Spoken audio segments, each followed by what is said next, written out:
बाजरिया line देबोगे धानिया आगे शेखपुरा बाजरिया तोरा घुमाई देबोगे धानिया आगे शेखपुरा बाजरिया तोरा घुमाई देबोगे धानिया बनारस से बनारसी सरिया लाई देबोगे धानिया बनारस से बनारसी सरिया लाई देबोगे धानिया आगे शेखपुरा बाजरिया तोरा घुमाई देबोगे धानिया आगे शेखपुरा बाजरिया तोरा घुमाई देबोगे धानिया।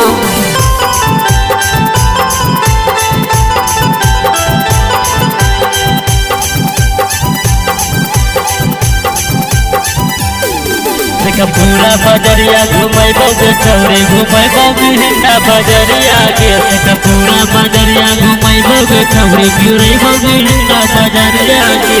पटना सहारिया से लाइन देबो चोली देखी के तरास जैतौ गाँव घर टोली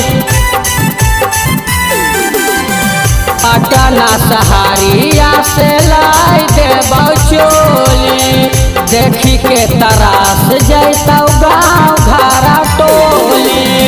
मानमा के सारा धा पुराई देबोगे धानिया मानमा के सारा धा पुराई देबोगे धानिया आगे शेखपुरा बाजरिया तोरा घुमाई देबोगे धानिया आगे शेखपुरा बाजरिया तोरा घुमा देबोगे धानिया।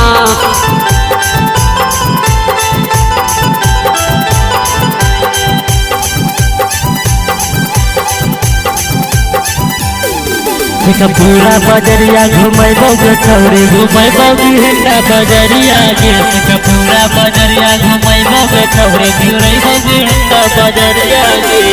राजगीर बाजारिया से लैबो ओठा लाली औरो हम कीन देबो कानमा के बाली राजगीर बाजारिया से लैबो ओठा लाली औरो हम कीन देबो कानमा के बाली सब कुछ पिन्हा के तोरा सजाई देबोगे धानिया सब कुछ पिन्हा के तोरा सजाई देबोगे धानिया आगे शेखपुरा बाजरिया तोरा घुराई देबोगे धानिया आगे शेखपुरा बाजरिया तोरा घुमाई देबोगे धानिया आगे जामुई बाजरिया तोरा घुमाई देबोगे धानिया आगे